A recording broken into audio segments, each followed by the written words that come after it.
ده ایلون روژا جهانی ها ریگیری کرنه خو کشتنه. ات سالابوری دال سنور پارزگاه دو که ریجا خو کشتنه شیا کشتنه زده تر بویه. او سی حالت کشتنه برانبر چلوک حالت خو کشتنه هاتینه تومار کرن. تاوان کشتنه 25 تاوان هاتینه انجام دان سنور پارزگاه دو که کو اوه کشتنا ظلامایه هر وصا 5 آفرد السنور پارزگاه دو که هاتینه کشتن السال 2020 هر وستا خو کشتنا ظلامان 26 حالت بوینه و خو کشتنا آفرتان 15 حالت بوینه. پیشبینی تذکرند سال 2021 که ده آمارن خو کشتن الهرم کردستان برافزیده بونه چوبن. لو ماجی چند رکخراوه که نافخوی نو دولتی کنفرانس اگل دور نهیلانا دیارده خو کشتن الدهو که ساز کر. اکش سرپرشتیاران بیجید رومال کرن و بلاف کرن حالت خو کشتن التورن جواکی اگر اکی دیه زده بونا و دیارده.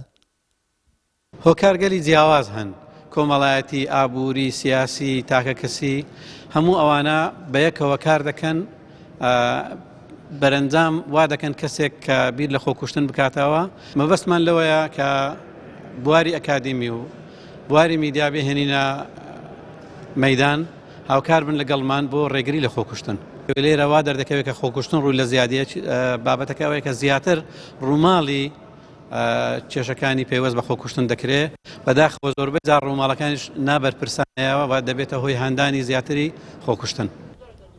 پیشتر خو کشتن نافجواک کردی داب دگمنت هاته دیتن. لدوان سالم بوری داب تایبتی جی پشتی سال 2014 اگر قیران دارایی و بیکاریه حوالاتین هرم کردستان کفتین بنفشار درونی و آبورین مزن و خو کشتنش حالتی بوی دیارده. لیتانا حکومت نهات یا سرخط و بدنگی هل بجارتیه.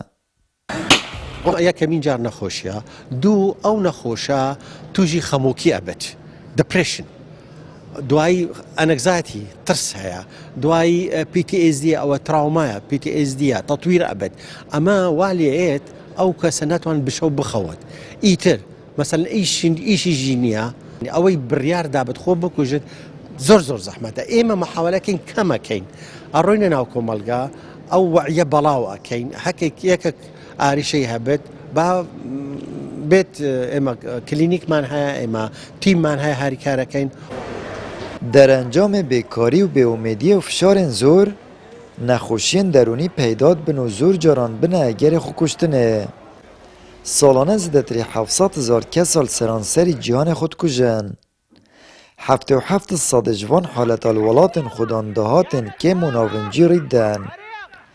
اتنهاج دا دیارده خو کشتن بشوه که مطرسیدال هرم کردستان سرهل دایه. آمد بریفکانه کنال اسمانی پیام دهوک.